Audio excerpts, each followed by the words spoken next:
Bonsoir à tous et bienvenue à Perspective. En fin de semaine, le Saint-Père a reçu au Vatican des membres de l'Association italienne des opérateurs du spectacle itinérant. Ils étaient environ 120.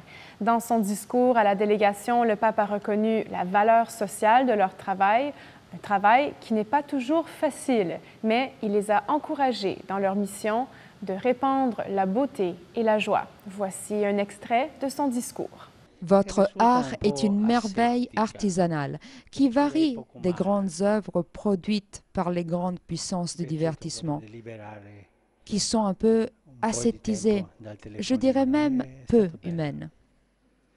Vi confesso che io preferisco la vostra, che profuma maggiormente di stupore, di incanto.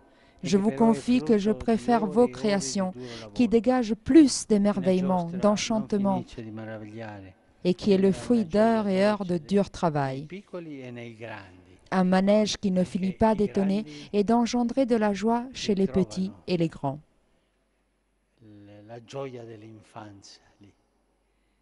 Les grands aussi retrouvent la joie de l'enfance. Ils redeviennent enfants et retrouvent ainsi les sensations de l'enfance.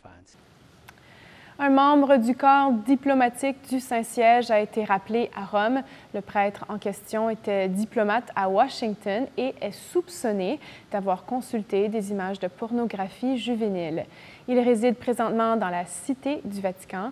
La secrétaire d'État a partagé ces informations avec le promoteur de la justice. Il a donc lancé une enquête au niveau international. Et dans un communiqué de presse, le Saint-Siège a indiqué que cette enquête est protégée par le secret de l'instruction.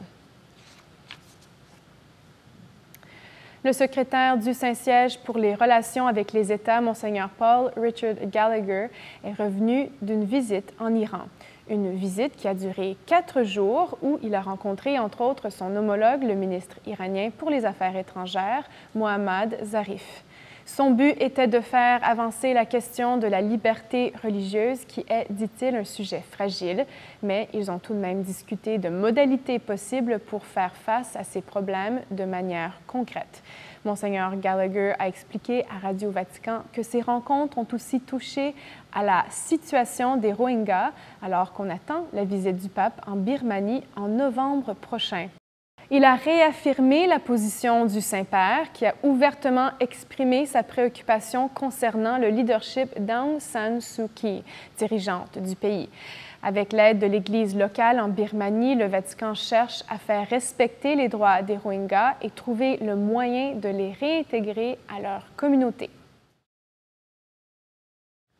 Ailleurs dans le monde, le préfet de la Congrégation pour l'évangélisation des peuples, le cardinal Fernando Filoni, est en visite pastorale au Japon jusqu'au 26 septembre.